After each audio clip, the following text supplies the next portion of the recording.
These days, shopping for a car feels more like online dating with lots of swipes and no matches, which is why CarMax created the Love Your Car Guarantee, so you can get to know your ride with a 24-hour test drive before you buy, and then take a full month and up to 1,500 miles to be sure it's true love, or simply return it for a full refund. Falling in love is easy with the Love Your Car Guarantee from CarMax. Learn more at CarMax.com. CarMax, the way it should be.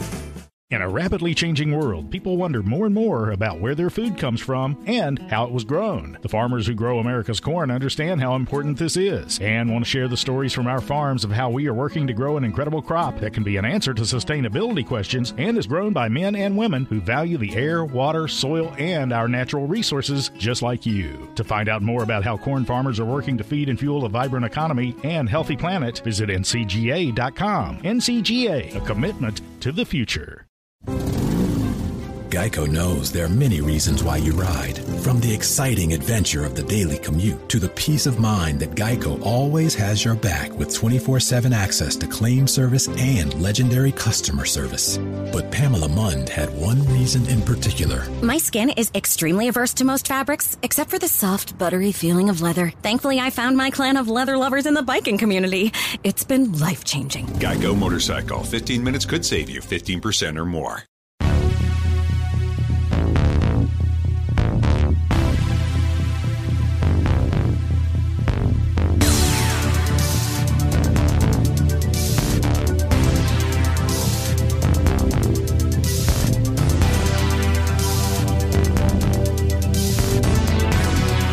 You're listening to 100 Words or Less with Ray Harkins.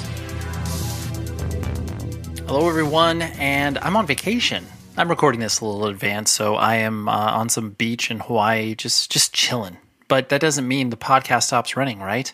This stuff gets to your ear holes no matter what. And this stuff is the lifeblood of the independent music scene. Not saying this podcast, but just like why we care about this, this whole scene. Metal, punk, hardcore, all of these awesome subcultures that we've been attracted to. And I bring people on and have a nice discussion about that particular subculture and why we care about it so much. Today's guest is a great one. I mean, I say that for every show, but I really truly believe it. Like, we're 400 some odd episodes in, and I'm all these people I'm so curious about, and I'm really glad that I get to spend time with them. Adam D, who plays in Killswitch Engage, and he just recently put out a new record with his quote-unquote side project, sort of side band, I guess, as it were, called Times of Grace, who's also an incredible band. Really, it's akin to Killswitch Engage, but it's completely different at the same time. It's really, really good. And they've been releasing, I think this is their second full length, if I'm not mistaken.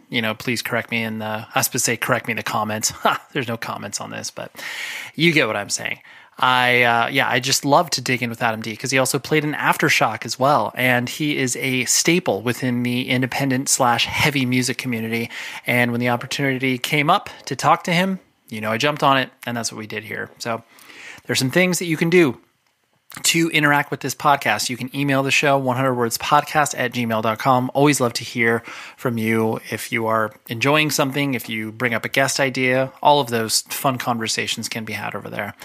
You can also drop a review in the Apple Podcast charts. You just go into that podcast page, drop some stars, maybe say some kind words.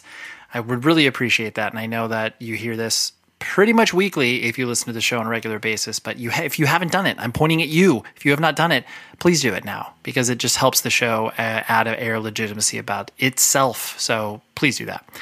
And tell your friends, and I was about to say friends and family. Maybe your family isn't into heavy music, but so don't tell them. But tell your friends that you need to find out about this show, because that's the only way that this, gets spread. I'm not spending money on marketing. Like, this is all organic growth, people.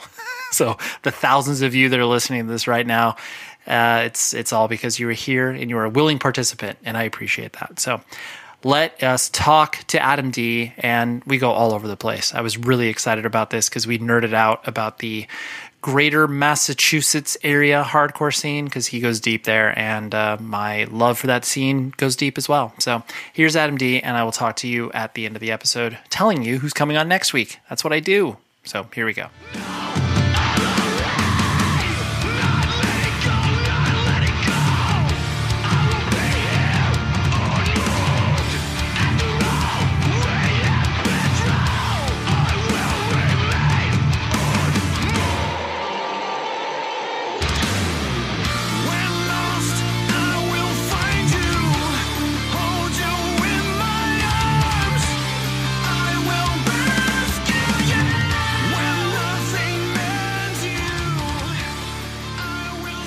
being a hardcore kid of a certain age, my first exposure to you was Aftershock, of course.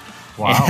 Oh, yes. I mean, we haven't met, but we've existed in the same ecosystem for quite some time. Like, known Howard for years. Blood Has Been Shed always stayed at my house when they came through SoCal and stuff. But anyways. Where'd you grow up? Always in the Orange County, Southern California area. Oh, okay.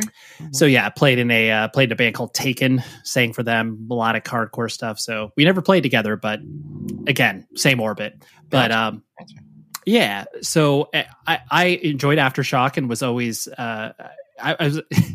being a person in the metalcore mid-90s scene, you just gravitate towards bands that are like, oh wow, like this is the heaviest thing I've heard now. Like that's kind of where Aftershock. I'm surprised you actually know of Aftershock being kind of west of anywhere in the East Coast other than Salt Lake City.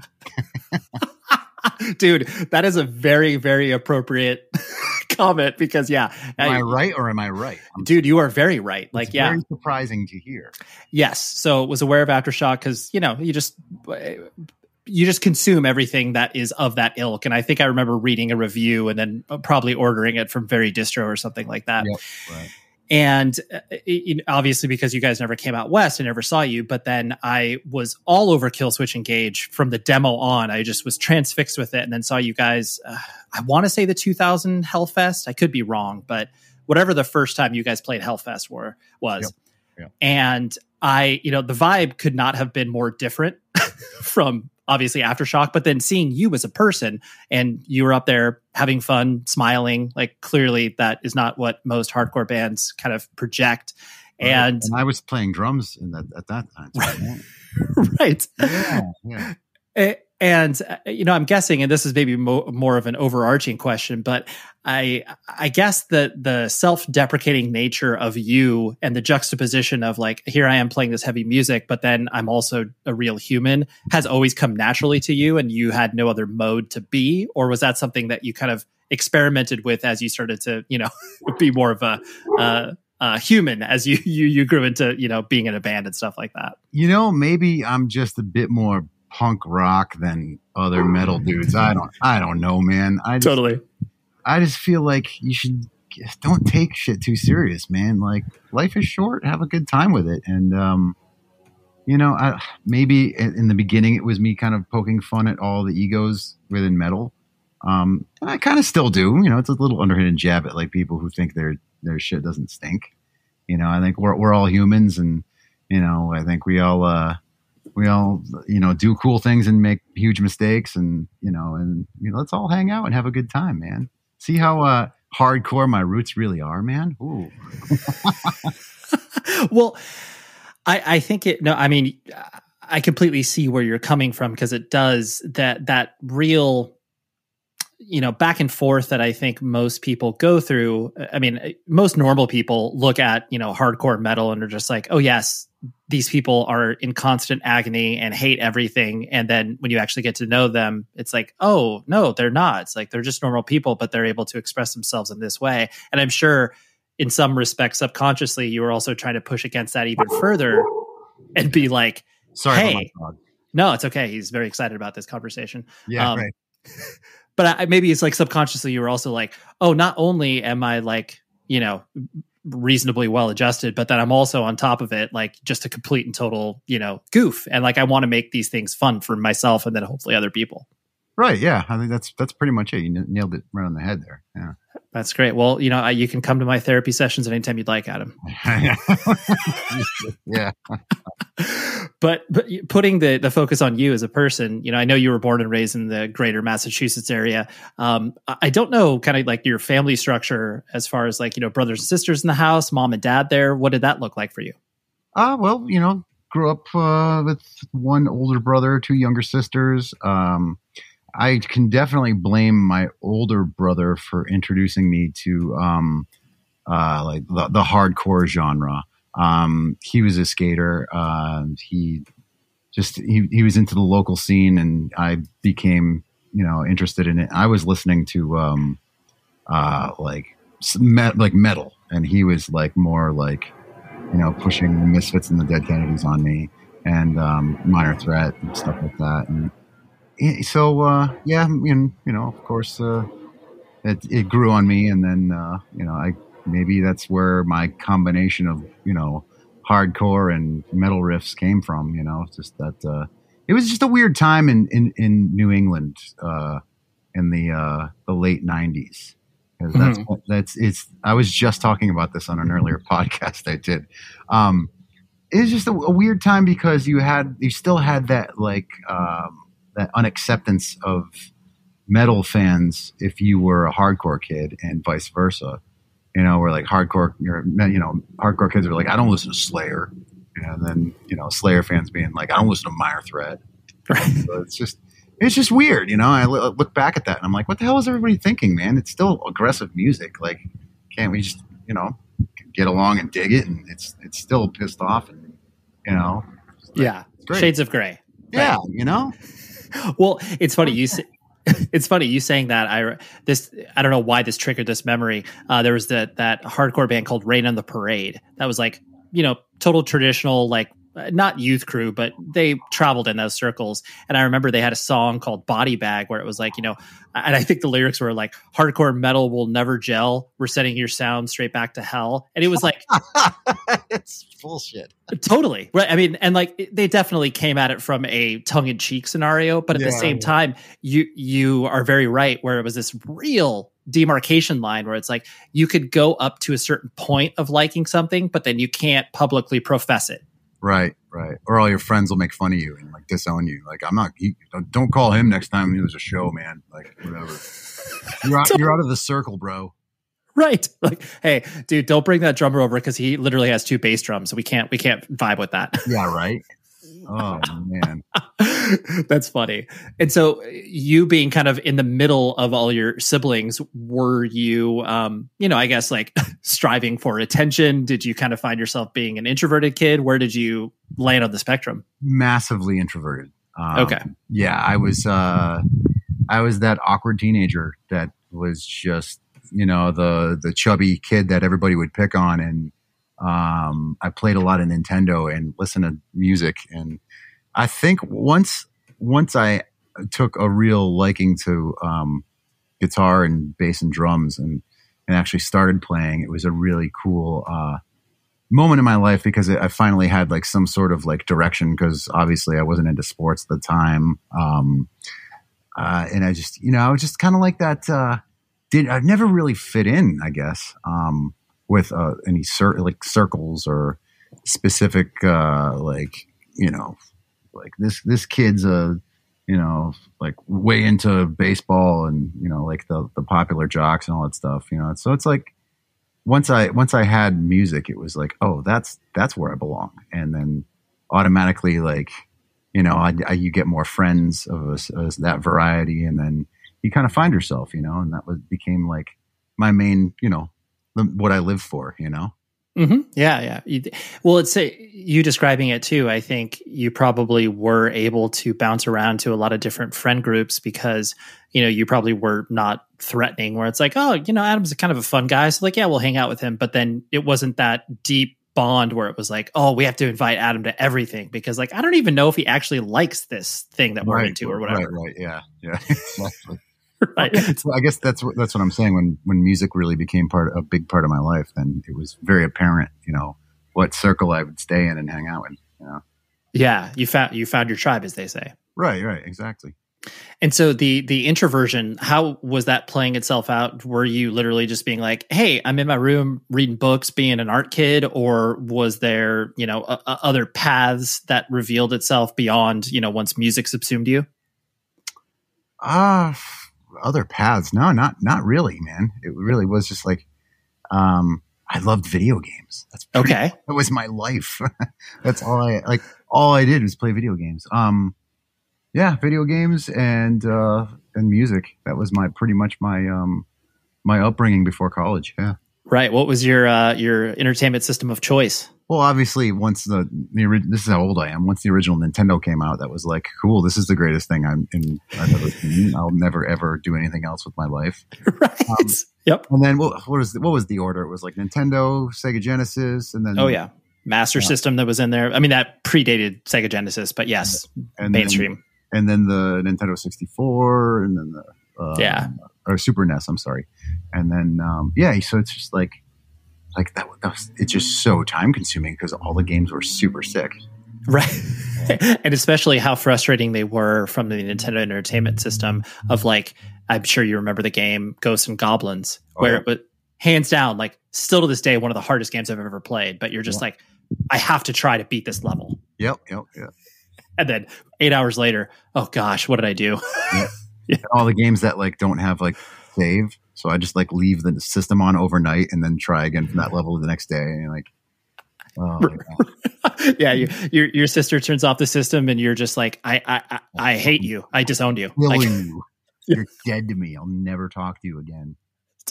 Totally, I love that. Did you care about school? Like, were you applying yourself, getting reasonable grades, or? Yeah, my parents always pushed it, so it was a big thing in our household for sure. So I was a pretty good student, except for English lit. I hated anything to do with English literature. It was just the most like boring ass thing.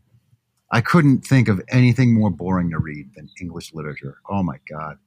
Right. I almost failed that course. I was always at an interest in earth sciences and stuff like that. So yeah, I did all right. Yeah. Yeah. What did your parents do for a living? Like, was there any hope that you were going to follow in their footsteps? My mother was a preschool teacher, and my father was an electrical engineer who was in charge of the power grid for the New England area. So no, absolutely not. It's funny in some weird way, you saying that, where it's like, okay, I could easily see you getting up in front of a room of preschoolers and entertaining them. And then also on the flip side, you probably know how to repair guitars in some capacity. So you have a little blend of both there, Adam. Sure. Yeah. I wish I had more of my father's traits because he can fix anything. Right. You know, I was so proud of myself because I was able to fix a lock in my bedroom door the other day. So like, look what I did. Like, so I even shimmied wood, damn it. Yeah, so. You're going around your house to your whole family being like, guys, I've done it. Yeah. So okay. I should be a little handier than I am. Shame on me. Sure, it's okay. And especially with the whole, New England working class idea like that, Oh, absolutely. Absolutely. Yeah. So yeah, you are a failure. I'm sorry, Adam. Yes, it's very true. Okay. Glad we're on the same page. Yeah. And so like you said, once the music world kind of opened up to you and was, thrust in your face. So like you said, it was more of a coming at it from like the skateboarding side of things, and your brother being your, I guess, gatekeeper from that perspective. Right. Yeah, pretty much. He actually started playing instruments before me. So I think that's how I started playing drums. His friend left his drum set at the house. So I was like, oh, can I try this thing out? And just started playing it. And he played bass, so I would play his bass. And then I would mess around on his friend's guitar. And then I was like, oh, this is kind of fun. And then it was funny. He started, and then I just excelled right past him. So I was like, see you later, dude. Right. That's funny. And so you said you were initially attracted to drums, and that's like one of the most punishing things for parents to go through because my poor parents. The when I started playing after that, it was just like, it's always constant, and they put up with it. They didn't care. It was like insane. I look back at that, I'm like, my God, they're like angels. Right. Did you have was the musical equipment in like your bedroom or the basement, or how was that laying out? My bedroom. Yeah. Okay. Got it. Which makes it even worse because clearly even less of a soundproof environment. Oh yeah. Yeah. My neighbors probably hated us too. Oh yeah. Right. And as you started to go down the rabbit hole of finding out about other bands and, diving even deeper than probably your brother was, how did your parents kind of react to you bringing this stuff that was clearly weird to them and not making sense, especially probably once you started to get into, playing in bands? Yeah. I don't know if they really understood. Maybe they just thought like it was a teenage thing or something like that. It's just, obviously they're not going to understand like both their sons being in a hardcore band and, Right. screaming and yelling, when, they grew up listening to like classic rock and like John Denver and, Gordon Lightfoot, I'm sure it was shocking at first for them. And like, I think, even now, I bet my parents don't understand what the hell I'm doing, so it had to be strange for sure. Right. But it sounds like they were permissive to just basically be like, as long as Adam is not, like wrecking cars and doing all these things, like we'll just let him do his thing. Right. Yeah, exactly. And I'm sure also, because I know at one point, or you were straight edge for many years, and I'm sure that also helped them. I mean, not like they knew what straight edge was, but you just being like, oh, I don't drink. And they're like, okay, thank goodness. Yeah. I didn't really start drinking till I was 24, something like that. Yeah. Oh, so you lasted over the sellout age of 21. Oh yeah, absolutely. Yeah. That's good. That's good. I just never had an interest, and then I'll never forget. Like it hit me just one day. I was like, I had a job that I hated, and I came home from work, and I was like, there's a couple Guinness in the fridge, and I was like, oh, that's nice. And then the monster was created. Yeah. Right. That's so, because usually, especially people that, have been straight edge throughout their teenage years and, in their early 20s, there's that big, sellout story where it's like, oh yeah, all my friends got around and, got me high or whatever. And so it's just funny that you're like alone being like, let's crack open a beer, see what this goes. Yeah. I hated my job. And I was just like, this'll do. Yeah. What was the job that you hated? I was a salesman, a telemarketer for a musical instrument distributor. Yeah. Ooh, that's rough. Yeah, it sucked. Yeah. I was telling myself, like, well, at least you're working within the music realm. You're talking about musical instruments all day. And I'm like, no, man, you're still a telemarketer. This sucks. It's right. You're like, I may be selling something that I technically like, which makes it less, still a fucking salesman. Yeah. Yes. Right. There's only so far you can go where it's like, okay, like I am technically still trying to get people to buy stuff that might not need it. Right. Exactly. Right. It's soulless, man. Band merch. It is the thing that I talk about every week on this podcast because I am so passionate about that ecosystem that exists.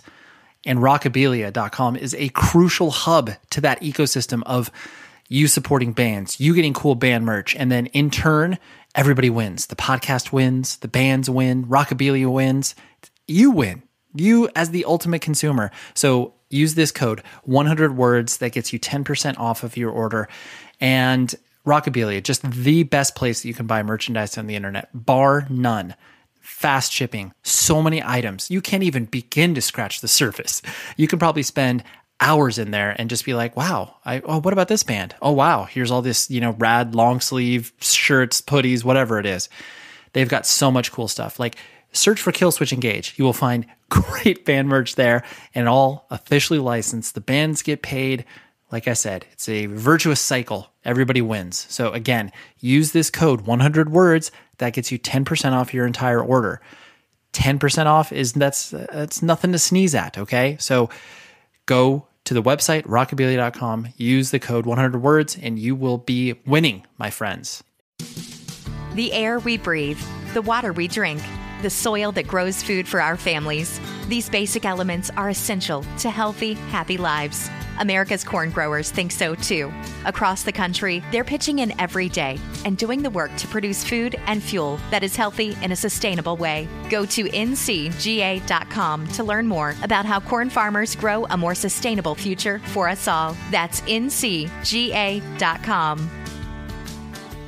It's crazy how much we have to pay for outdated, impersonal healthcare, and even crazier that we all just accept it. It's time to face facts. Healthcare is backwards. Luckily, there's Forward, a new approach to primary care that's surprisingly personal and refreshingly straightforward. Forward never makes you feel like just another patient. Backed by top-rated doctors and the latest tech, Forward gives you access to personalized care whenever you need it. Using in-depth genetic analysis and real-time blood work, Forward's top-rated doctors provide you with in-depth insights to better understand your genetics, mental, and physical health. They then create custom, easy-to-understand plans to help guide you to achieving long-term health. With Forward, you get unlimited in-person visits with your doctor and access to care anytime via the Forward app, all for one flat monthly fee. It's time to stop accepting backwards healthcare and start moving your health forward. Visit GoForward.com today to learn more. That's GoForward.com.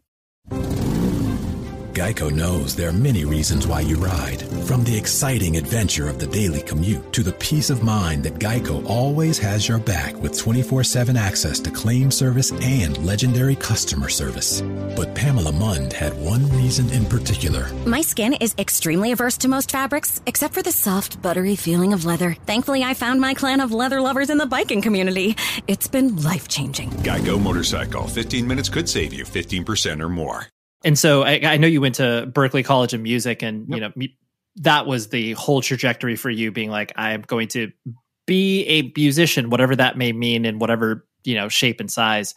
I'm going to presume Berklee was intense, or did you like it? Like, how did you navigate that high octane environment? It was kind of a waste of money. Okay. To be honest with you, so the whole reason I went there was my major was music production and engineering. And they had a good program, whereas, the gear was good. They had a lot of good stuff to learn on, to study, learn about. But that's all of that stuff was nothing that I couldn't have learned, interning like somewhere, So yeah, I look back and I'm like, yeah, it was good for some things, but like, man, I don't necessarily think I needed it to get where I am. Mm-hmm. So, right. Yeah. The piece of paper that it gave you at the end. Yeah, exactly. And half of that, of course, is my parents saying you need to go to college. So you're like, well, I'm going to go to college for music, guys. I'll show you. Yeah. Right. And the most, arguably one of the most expensive ones in the country. So thank you. Yeah, right. Oh, shit. Who knows at this point? I don't even know. It's what I paid for school back then is peanuts for what things are now. Oh, yeah. You're probably paying that in elementary school, private school fees or whatever. Yeah, right? Jesus. Totally. And so was Aftershock, I don't know where that lined up in the time. Like, were you at college at that time, or where did that transfer? That was my high school band. Okay, got it. And I know you gigged in that general New England area. So as you started to get exposed to the more, DIY side of things, did it immediately catch you as like, oh, this is different than anything that I've ever experienced before, and I'm all in on this? Or did it kind of like have to warm up to you? Well, that was all I knew, to be honest with you. It was just, this is what you do if you're in a metal band or a hardcore band or whatever. Like, you play shows and you hope people come, and you hope people, buy the records and then come back next time and the shows get better. And, I guess it's just like any other show or any other, type of music, just you keep hoping for growth, Mm-hmm. And I know with Aftershock, I mean, you guys did put a decent amount of material out for only being around for what, like 3 years, maybe 4 years at the most? I can't remember. It's been over 20 years. So, yeah. Those brain cells are fried, man. Yeah, you're like, that went out with the first Heineken, bro. Yeah, right. But as you started to play out of state or out of town, did it feel weird to have the attention of people who like clearly weren't your friends and all of a sudden like singing the lyrics back to you guys? Like, was that did that shake something loose in your head of like, wow, this is weird? Well, for Aftershock, we never really had any great shows, to be honest with you. Okay, fair. We never really hit a level of success with that band at all.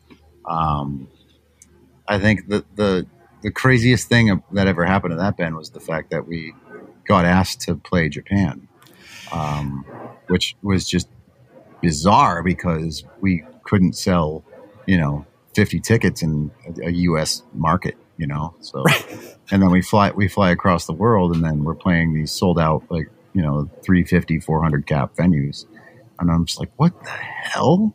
It was incredible. Like, honestly, it was a life-changing moment for me, seeing how many people were excited about something that I created. I'll never forget that moment. It was insane. Right. And that I was actually going to pick that or pick apart that notion of, it is so interesting how certain bands hit in Japan. And then, like you said, you're like, we have no business playing in front of 10 people in the States. Why are we playing in front of 300 in Japan? This doesn't make any sense. Right. And you guys only went over there once, right? Exactly. Yeah. Which is amazing because I know like and I find it so interesting. I know that you guys did that split 7-inch with Statecraft, which I think is also hilarious because Shepard Fairey did the artwork for that. Yep. If I'm not mistaken. And the fact that you could sell that 7-inch for probably hundreds of dollars, not because of the quality of music, but the quality of the art. I know, right? That's the funny thing. My brother went to RISD with Shepard, and so like he knew him, and that's why he did our discography CD layout too. So it's like, it's just crazy. So like when I look at that and I'm like, his shit's crazy popular now. And I'm like, wow, well, that's just the dude that my brother went to college with. Whatever. Right. Yeah. That was just the weirdo graffiti kid or whatever. Yeah. Yeah. Exactly. And how did you, I guess from the Killswitch Engage perspective, once you started to really get into the touring around the country and start to be part of that, music industry, did you like touring, or was that something that you had to warm up to? Yeah, well, I did. I just, if anything, I just remember the apprehension behind quitting the job that I hated just because it was a steady paycheck, but it was a paycheck, and just the apprehension of like what's going to happen, because if this doesn't work out, I'm going to have to go back to some job that I hate probably, or, I just, it was just the uncertainty of everything once we started out. We didn't know what to expect, if it was going to work out or not, Yeah. And that time too was so interesting because even though there was a little bit of a roadmap with bands of the early 2000s, like, your Hatebreeds or your Poison the Wells that you started to see have some level of success. And, clearly there's like the Sick of It Alls and stuff that existed, but there wasn't that exact path that you could say, oh yes, like I know I've seen these 100 bands do it. You're like, I've seen 4 bands do it. I don't know if this is going to pan out for us. Right. Exactly. So yeah, that's thus all the apprehension, Right. But it seems like from relatively early on, you guys were pretty committed to that idea of like, okay, there is a little momentum, so it gives us enough to try to, put some arbitrary time frame on it and to like quote unquote make it work, whatever that may mean. Yeah, absolutely. Things did seem to pick up slowly at first, so it was exciting to see. I'm like, all right, and I think we felt a little more confident just on the fact that we were on a larger label and we had that power, that backing. They obviously have, ways to promote the record, and they have budgets and all that stuff. So once, we got signed to Roadrunner, I was like, whoa, that's actually a pretty big label. And I listen to bands on Roadrunner, and this is cool. All right, let's give it a go. Let's see what happens. Right. Yeah. There's reason to believe that this will be slightly different than releasing stuff on Devil's Head recordings. Yeah. Yeah. Right. I mean, no shots at Devil's Head, because clearly, but yes, the different league, as it were. Yes. And then you were, all during that time, you were clearly sinking your teeth into the production side of things and working with so many bands. And there was a lot of hustle that I know that you put into that because of your kind of building both of these things at the same time. Exactly. Yeah. So do you feel that was a function of kind of like, not damned if you do, damned if you don't, but like, oh, if the band thing doesn't work, clearly I have the production stuff, or if the production stuff doesn't work, then I have the band, or you were just kind of keeping all the irons in the fire? Yeah, it literally was just like, I got to try everything out, see what makes the most sense. Just because that was right when, I was getting out of college, and, like something's got to happen here. I got to make something happen. So, throw a bunch of shit at a wall and see what sticks, and thankfully some shit stuck, and yeah. Right. And was it from a business perspective, because, I know that even though you, from the Killswitch Engage side of things, and then I know from the production side of things, you always work with trusted people in regards to management and helping you out with, business decisions, but there has to be some some interest on your end to be able to make the business side work. Was that something you enjoyed, or was that just a function of the fact that like, well, I literally have to care about this because if I don't, then no one else will? Right. Well, the business thing, I give it or take, whatever. It's, of course I have to pay attention to the things I'm doing and the way I handle it. But at the end of the day, man, it's music, like I'll find some good in it, because music's like what I love, Right. So that's, you're like, as long as that the business stuff is a little bit quieter and the music stuff is the loudest, then that's what I'll focus on. Right. That's it. Yeah. Yeah. When did you feel from a production side of things, because I mean, you worked on so many different records of all bands of varying shapes and sizes.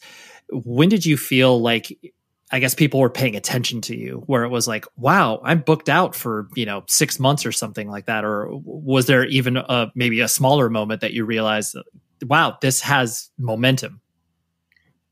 I don't know if that ever happened, to be honest. Okay. Yeah, I don't really know. I guess I just it happened very gradually. But I've always been, stoked to just work on records, no matter whose it was. I don't know if there was ever like a moment where I was like, "Whoa, this is really turning into something." It was always just like, let's move on to the next project. Right. Let's keep busy and keep at it. It's very, and I don't mean this in a disparaging way, but it's very like hand to mouth where, and this is going to sound like a total, cheesy sign in someone's house, but it's like the whole carpe diem thing where it's like, oh yeah, let's just focus on this thing, as opposed to being able to have, this broad 10,000 foot view of what I'm doing. Right. Yeah, absolutely. It's funny now that I'm saying this, like I've like slowed way down now. I'm just like, man, I'm tired. I don't want to do that all the time now. But yeah, back in the day, it really was just like, I think it was just trying to prove something to myself. Maybe that's just like, you need to just keep busy and keep at this until something becomes something, And I never really just looked back at all. Well, and it's interesting too, because I think that by default, someone may look at you as far as your, stage persona and like the goofball stuff we were hitting on earlier, and they might think that you don't take what you do seriously, but clearly that isn't the case. And like, or like you might be, lazy and just like, whatever, dude, I don't care. And it's like, clearly, like you do care.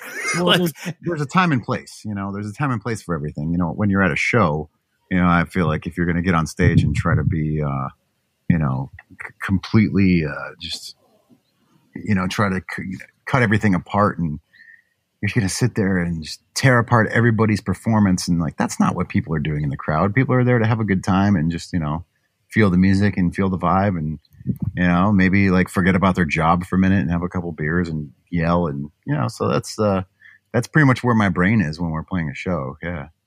Right. Yeah. You're like, I'm not welcome to the party. In the studio. It's like, let's forget about our jobs and hang out. And, that's not what you want to do when you go in the studio. Right. It's like, we paid for producer Adam, not short, guy that's jumping around with a floaty on his head guy in the studio. I got a 30 pack. We got to kill this in an hour. Let's go. Right. You're like, we're still getting drum tones, dude. What are you talking about, Adam? Kill it in an hour. We got shit to do. Yeah. Yeah, for sure. We're drunk, man. Right. You can't do that in the studio, man. Yeah. And I'm sure that this is mostly from kind of the performance side of things, and people not knowing maybe how to grapple with the idea of you like having fun or, projecting an image that people might not, might find like a personal attack in regards to my metal needs to be serious or whatever. Yeah. I'm sure you've had experiences where people have just been like, flipping you off or throwing crap at you because they're just like, I like the other 4 people in the band, but this guy's a boner or whatever. Like, yeah, exactly. Okay. And when that happens, and like, I just say to myself, it means I did my job today. I'm either making somebody happy or pissing them the fuck off. I'm like, that's exactly what I'm after. So let's do this shit. That's fun. you're like, I'm looking to inspire a reaction out of you. Yeah. Just something, It's like, instead of like, here comes a cookie cutter of the last band, like, 4 or 5 guys trying to look tough and intimidating as they play the riffs, like, how many times have you seen that at a metal show? Yeah, never. Right. Yeah. And I guess along those same lines, as the band progressed to where, you guys reached larger and larger stages and were playing, these more quote unquote serious tours or whatever.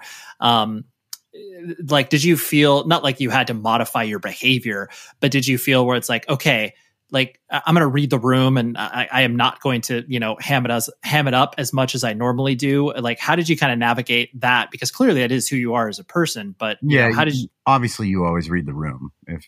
If you're feeling like nobody gives a shit, then, or like, like the vibe is good already. Why push it? It's just like, it's just, paying attention, I think it's as easy as that. Sure. Yeah, it's like if you're 1 out of 4, maybe don't bring a banner that's bigger than the headliner. Yeah, well, they probably nowadays they won't let you. They'll just be like, you can't use that. That's what the headliner does. Totally. Yeah, there's big rules to that shit. Yeah, for sure. And kind of along that line of you doing, so much of the, production and then, the band. I presume that you ran into walls of like burnout. Were you able to recognize that yourself, or was that, other people saying like, hey, Adam, like maybe you need to chill out on this, or how did that kind of transpire? Because I'm sure you ran into a wall at some point. Yeah, burnout is a real thing for sure. I've become a lot more mindful of it now, obviously. I can't work. Man, who as an engineer can say that they're sharp on their game for a 14-hour session? I think that's impossible to do, especially if you monitor at a reasonable or loud volume. You're going to get ear fatigue and you're going to make poor decisions by the end of the night, which is why I don't try to work more than 8 to 10 hours a day. In a perfect world, I think 6, you're fresh for the whole 6 hours and you can slay it. But obviously, budgets and time restraints get in the way, and you have to push a little farther. And, as long as you're not doing any like critical listening in hour 10, then, you can get away with a longer day. Right. And did you recognize like when you did hit that wall? Was it like, the fact that you're mixing 7 records on the back of the bus while you're on tour, like as far as, the production and the tour balance. Yeah. It's kind of good to have like an editing job or something like that to do while you're on tour, because there's so much downtime. Mm-hmm. But of course it's hard to do anything, of critical listening on a tour bus with a Jenny running and, dudes, yelling and screaming in the bus. So it's, you can't really do that much. Editing is easy. But you can't mix a record on the road. There's no way. Right. Like, you could do it, but it won't be good. Well, it's difficult. Yeah. You'll have a really hard time doing it or blow it. Yeah. Yeah. And I'm sure once you started to put out, the second and third LP with Killswitch, and you were put into these situations that you're just like, this is almost comical, whether it's like, oh, here we're doing like, an acoustic in-store or whatever, like stuff that would never have shown up on your own radar, like, a couple of years prior to that.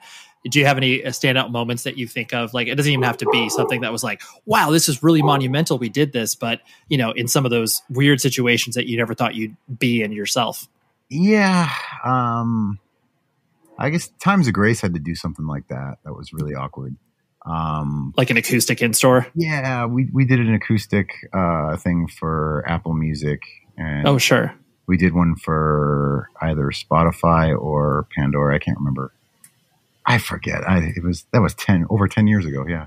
Totally.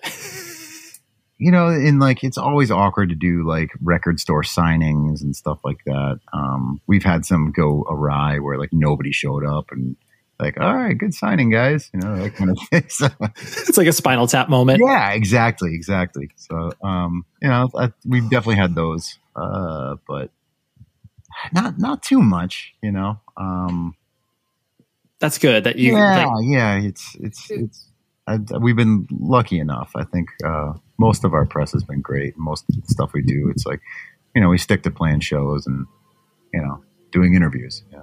Right. Yeah. Like management and the label knows, okay, while this may be cool, this is not their vibe. We can't have them do this. We're 5 stupid, metal kids from New England area. Yeah. Right. Yes. The world is looking a little different than it did a year ago.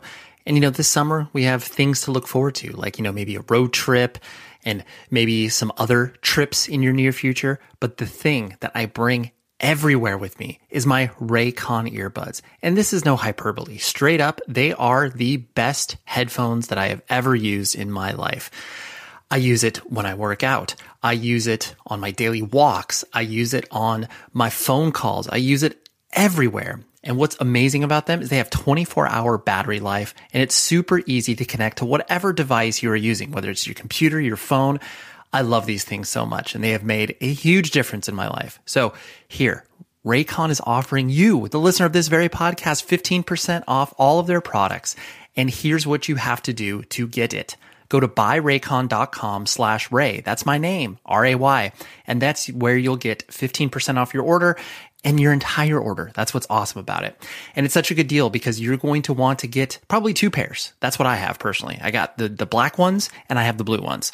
That's 15% off buyraycon.com/Ray. Please go there and get your 15% off. buyraycon.com/Ray and enjoy the awesome, awesome product that Raycon is. To show you how easy it is to file a claim with Geico, we hired a soap opera star. Gracious me, my car has storm damage and I've had to file a claim. Could it possibly get worse? Will my claims team leave me for someone else? Someone less intense? No. Actually, when you file a claim with Geico, you get your own dedicated claims team who promises to stay with you throughout the process. Oh, I've never known such loyalty. I can't wait for the second season. Geico. Great service without all the drama. Good afternoon. Would you like to try a free sample of our double fudge brownie? Oh, sure. That's very good. I'll just take one more, just to be sure. Yep, still very good. Some things never change, like never being able to take just one free sample. And Geico saving folks lots of money on their car insurance. Is that macadamia nut I taste? Let me take one more. Sir. Yeah. I thought so. 15 minutes could save you 15% or more. This is kind of random, but you mentioning New England, what were some of the local bands that after either Aftershock was playing or that you really looked up to and had that sort of touchability, as it were? Whereas because everybody has those few local bands, whether or not they made a difference nationally. Yeah, go ahead. I loved this band, Sam Black Church from Boston. Oh, hell yeah. Yep. I loved them.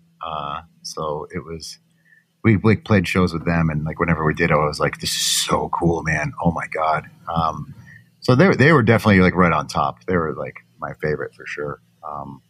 That was cool. And then obviously being able to play with Earth Crisis was really cool. With Aftershock. Yeah, those are all my high school days. My God. Right. A long time ago, man. Long time ago. And what's funny too is that I'm sure you've had this experience where these bands that you either share the stage with or watched when you were younger, and then you realize man, those people were only 3 years older than me, but yet they felt 20. Yes, absolutely. That's exactly. They just felt like 10 steps ahead of me. Yeah. Yeah. You're gosh, I was 16 and they were 20. Yeah. Yeah, but it really did feel that way. It felt like a world away. Yeah. Yeah. But then watching Sam Black Church in front of, whatever, 300 people in the Middle East, that, that's as big as it got for you. And you were oh my gosh, if we did this one day, it'd be unbelievable. Right. That was sick. Yeah, absolutely. You just nailed it. Going to see Sam Black Church in Boston, they would come to Western Mass once in a while, but yeah, it's just those shows were sick. Right. I just love those local band questions just because, sometimes people can pull these things out that it's oh yes, that's when it became real to me. It wasn't this band on this massively national level. It was they did well and they drew people, but it wasn't, this blown out, they're playing in front of, 2,000 people or whatever. Right. Yeah.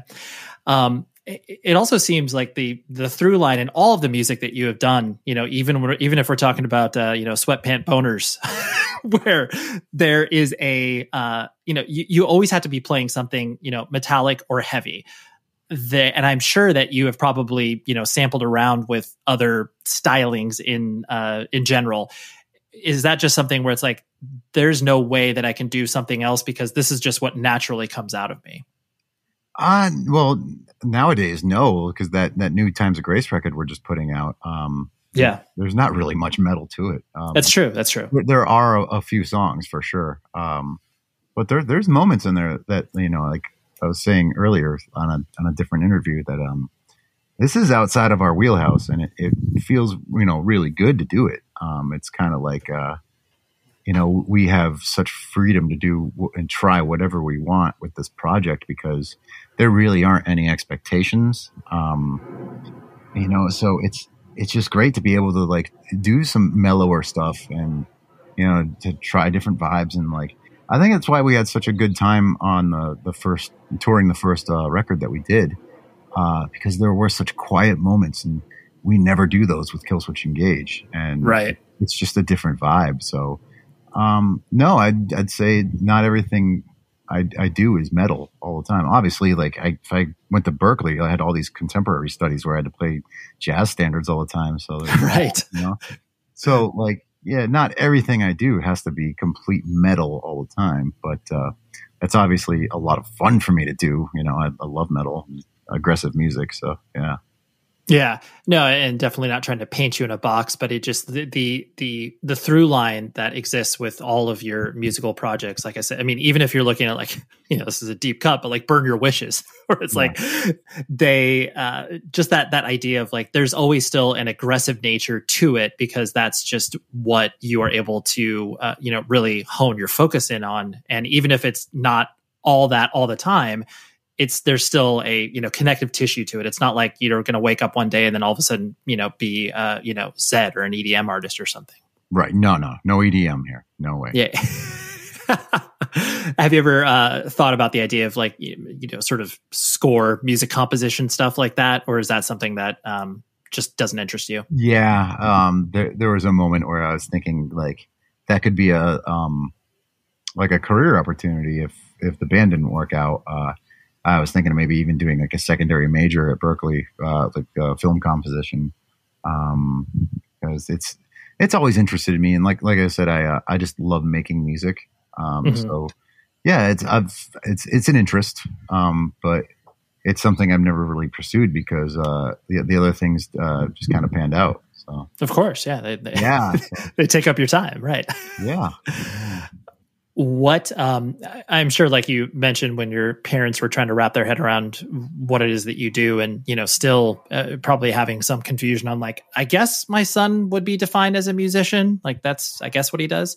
I'm sure they've had moments where they've watched you achieve something that will be featured in the local paper or something like that. Do you have those moments where, your mom or dad calls you up or, one of your siblings is like, oh, hey, Adam, I saw your band in this thing. Like, do you have any moments that stick out in your head like that? No, nothing like that.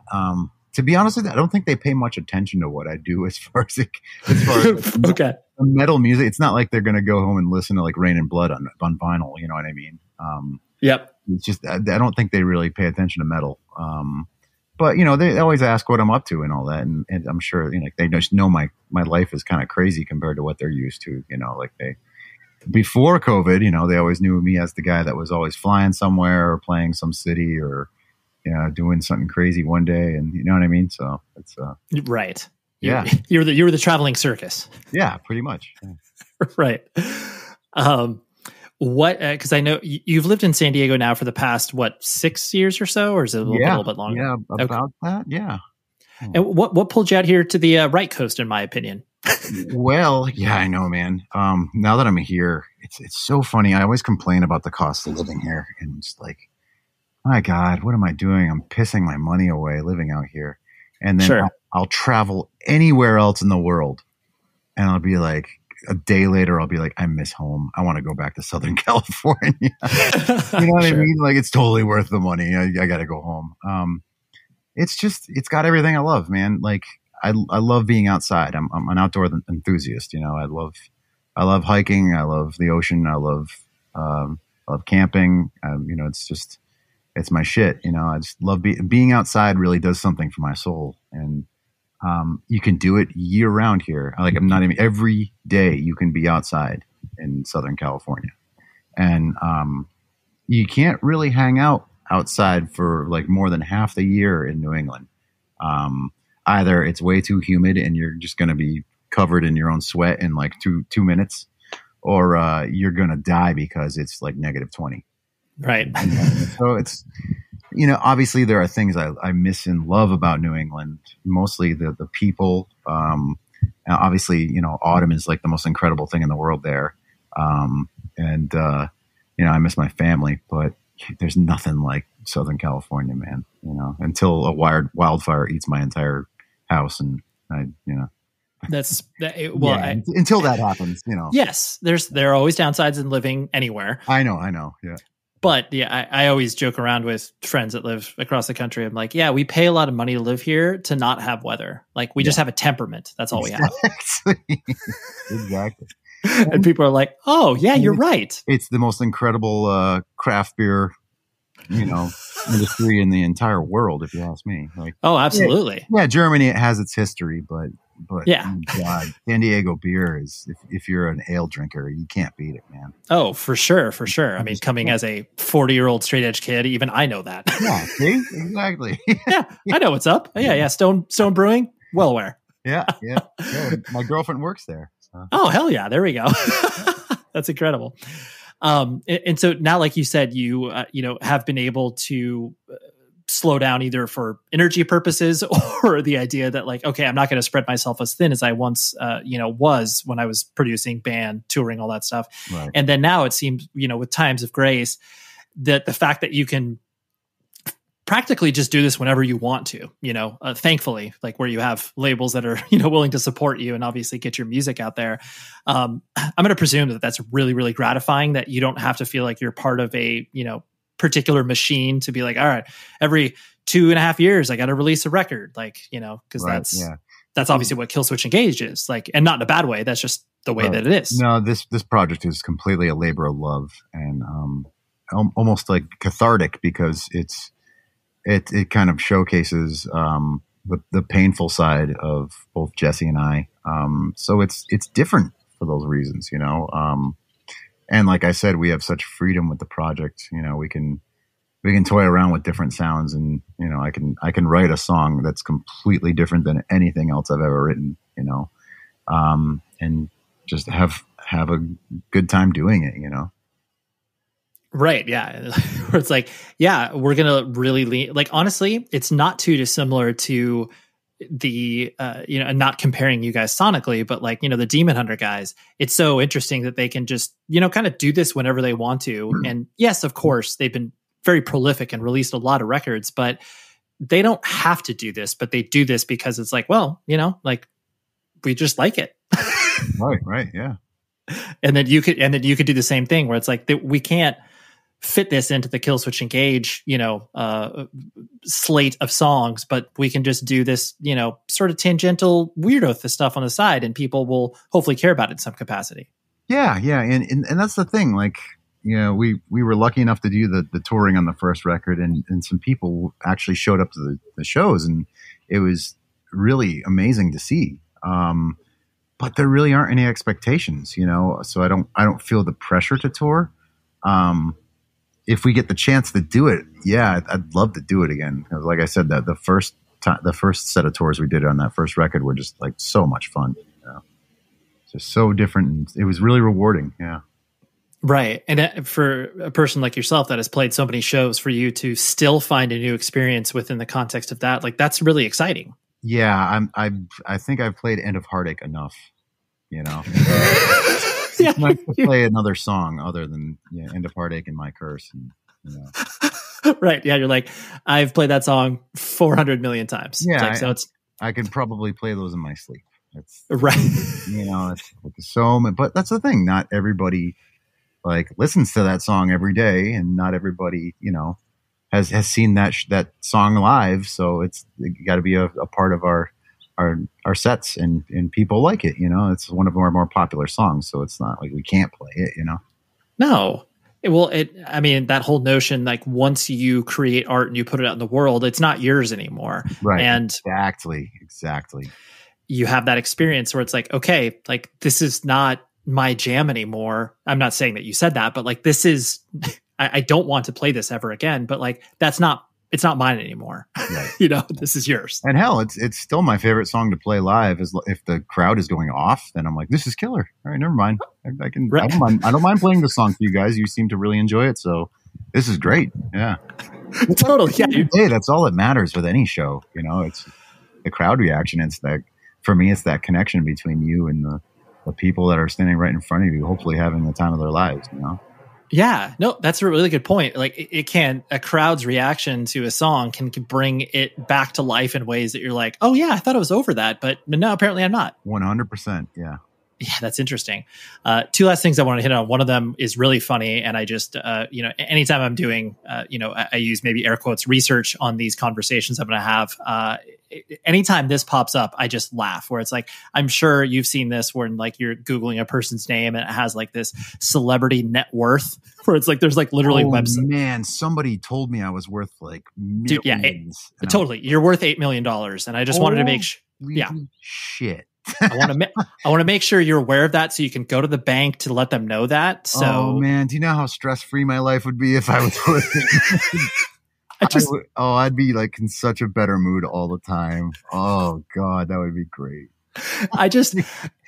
It makes me laugh so much because I look at that and I'm like, I don't even know where they are deriving these numbers from. Like they're obviously like, I don't know. I have no clue. And it's just so funny that people in our scene pop up on that. And you're just like, I understand. Like, yes, they're making a living off their music, but where are you pulling this from?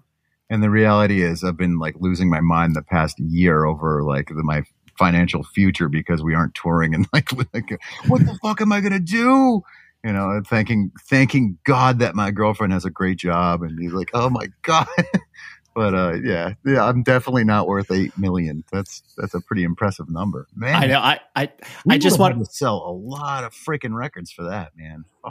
Absolutely. That's why I just laugh when it's anytime you see anybody in our world that appears on that. I just like, that is so funny. So like someone obviously took some fictional piece of information and ran with it. So if we were this big as big as we are in the 70s, maybe that would have been closer to that. But right, yeah, but totally. Then the internet came around and be like, hey, you want to sell records? That's hysterical.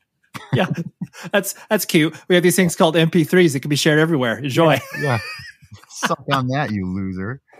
Right, totally. I mean, you guys got in especially on the self-titled record, on Ferret, like you guys got in sort of right under the wire, but like clearly it would have been much more profitable if you exist in the 70s, like you said. Yeah, we were lucky enough to get 2 gold records. Yeah, so that's pretty impressive, Oh, but then absolutely. Obviously, everything released after that will never go gold. So. Right. Well, maybe if you total up all of them. Yeah, then. Exactly. We'll just have to release like 10 more records and maybe combine them all to get that gold. Yeah. Right. Do you have those gold records hung up anywhere, in prominence in the house, or like how do they, where do they sit? Yeah, I do actually. I have a little music room in my house and I put them in there. Yeah. Hell yeah, it's something to be proud of. That's for sure. Yeah, it's once in a while I try to like brush things like that off, and like that's not really that big of a deal, man. It's like it's more so about like the shows and getting out there, and that's what you should be celebrating and playing those shows and those audiences. And then I'm like, wait a minute, no, that's a lot of records. You can kind of be proud of it, man. It's okay. Yeah, well, and I think too, there's that, especially coming from the DIY punk and hardcore world that we do. There is that weird punk rock guilt that exists where I'm just like, I can't look at this and be proud of it. That's real. That's actually real with me. I like poo-poo everything. I'm like, man, that's bullshit. Don't be proud of that shit. You gotta strive for more and blah, blah, blah. And I'm like, well, it's kind of a big deal. It's okay, man. Like, see how troubled my mind is. like fighting myself on that shit. Yeah. Like you fucking pussy, like just total sellout. Yeah, exactly. Call myself a sellout, exactly. Like, right. Nah. You're like, This is not what I would have done in Aftershock. Exactly. Right. Yeah, we would have sold $10 shirts, man. Punk rock guilt is a real thing, man. It really, it's fucked up. I'm coping with it. Yeah. No, I mean, we all do, because I think there is that I mean, everybody always looks at it's like, Discord, Ian MacKaye, like as the gold standard, which obviously is like that. If we could all exist in 100%. Yeah. Right. If we could all do that, that would be amazing and everybody would exist in that. But we all can't do that. Right. And especially when you're looking at the idea, and I'm sure you've thought about this, or maybe you haven't, and maybe I'm spending way too much time thinking about it. But like, just think of how many self-titled, Minor Threat discographies have been sold. Like what? Like 5 million? Like those records. Do you actually know how many of those they've sold? Because I have no clue. I know a lot of people who have that record, Right. And it's like that generational thing. Like, I mean, I remember for years I worked at Century Media and I had access to SoundScan. And then I would always laugh when I pulled up like Metallica's Black Album, because I'm like, who doesn't own that record? And then every week I would be like, what do you mean they sold 14,000 copies? Like, doesn't make any sense. Who doesn't have that record? But like, isn't it fucked up? They're still like selling shit tons of those. Right. But then like on the opposite side, like, Minor Threat, like they're SoundScan, but not to the point where it's like easily trackable that you could, there's easily like hundreds of thousands of copies that have never gone through SoundScan, Sure. Yeah, exactly. Yeah. Back in the day. Yep. Right. Anyways, the last thing I want to hit was the fact that you still do, mixing, production work, like those are still important factors for you. And clearly you still care about music. Where, as an adult, even though you are a musician and you ostensibly care about music, but where does that, I guess, desire in you come from as far as the pursuit of, working with new people, caring about new bands, all that sort of stuff come from? Or is it just like, that's who I am as a person? It's pretty funny. I don't really listen to a lot of new music lately. I don't know what's like, dude, I'm on like this like 70s rock kick lately. I don't know what the hell is wrong with me, but like just sure. Everything from the 70s all of a sudden. Maybe I've hit that ripe age where I want to like connect to my youth or something. That's how old I am. Yeah.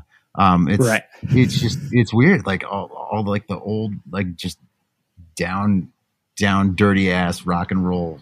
It's just, when guitar players were guitar players, man, all you needed was a Les Paul and a plexi stack and a cable, like, oh man, there's such a romanticism behind that for me right now. And I don't know why. Well, it's probably because, when you started to get into punk and hardcore and all that sort of stuff, all of your parents' stuff was the lamest thing possible. I know. Now I'm like my parents' age back then, and I'm like, yeah, this is sick. Yeah, you're like, why didn't you show me this? I guess it's not like I don't have my ear to the ground, because like obviously like new stuff pops up, and I'm like, that's kind of sick. Like that band Knock Loose. They're yeah, sick. They're real sick. Just once in a while something will hit me. I'm like, that's pretty rad. But unfortunately, I'll hear it in the radio, and then I'll just like forget about it. And I'm like, oh crap! And then I'll hear it again, and I'm like, oh dude, that's sick. Right. I'm just old. Well, at least you still have that. Like, oh, that's like really good, because I do think that they're I know one that Gatecreeper band just put out a new like EP, I think it was. Yep. And that was really sick. This is also like, I know there's really good stuff, like really awesome new stuff coming out, it's just that there's a lot of stuff that sounds samey to me as well. So, sure. that mass produced, like, this guitar plug-in and these, MIDI drum samples that are on every record, and like there's every record just sounds the same, and like, you know what I mean? So there's a lot flooding the market as per usual, but there are definitely some standouts, man, where I'm like, that band's badass, man. Right. Yeah. Like, I get where they're coming from. Yeah, no, for sure. That's cool. Well, dude, thank you so much for hanging. I really appreciate you letting me ping pong all over the place, but it's been great. Yeah, that was a crazy one for sure. That was Adam D. Thank you very much, Adam D. And Mike, for his publicist, for connecting us. I like it when people think of the show and are like, hey, this is an interesting conversation. Would you be wanting to have this? And I say yes. So, and I say no a lot of times to publicists that pitch me ideas where I'm like, I don't really like the band. I'm sorry. I always respond though, because there's a lot of pitches that go unheard, and it makes me sad. So, anyways, thank you to Adam. I really appreciate that. Next week, this was, I don't know how to really put it in words beyond. I was incredibly excited to have this conversation, and I felt like an idiot because I just found out about this band. So his name is Colin H. Van Eekhout. He plays in a band called Amun-Ra, and I just discovered them on their most recent release, and they've been a band for like 20 years. I felt like an idiot, but I'm so glad I found out about them, and I worship at the altar of their catalog now, and I had to have Colin on because just so many questions for him. So that's what we do next week. Until then, please be safe, everybody. In a rapidly changing world, people wonder more and more about where their food comes from and how it was grown. The farmers who grow America's corn understand how important this is and want to share the stories from our farms of how we are working to grow an incredible crop that can be an answer to sustainability questions and is grown by men and women who value the air, water, soil, and our natural resources just like you. To find out more about how corn farmers are working to feed and fuel a vibrant economy and healthy planet, visit ncga.com. NCGA, a commitment to the future. Do you wonder where your food comes from? More and more people do. America's corn farmers work hard every day to grow a crop that you can be proud to serve your family. And they're doing it with an eye toward sustainability, caring for water, air, soil, and resources that fuel healthy families and more sustainable products. Take a look to find out how farmers in rural America work to make life better for all of us, from cities to their rural communities. Learn more at ncga.com. NCGA, a commitment to the future. Want to hear some inside scoop? If your kids are as ready to go back to school as mine are, you gotta check out Kohl's. I got my daughters the cutest sew tops for under $18, JanSport backpacks for 25% off, and 30% off Levi's jeans for me. I even saved an extra 15% and picked up Kohl's cash. So, yeah, not sure who's more excited right now, me or the girls. Select styles. 15% off ends August 15th. Levi's coupons do not apply. Some exclusions apply. See store calls for details.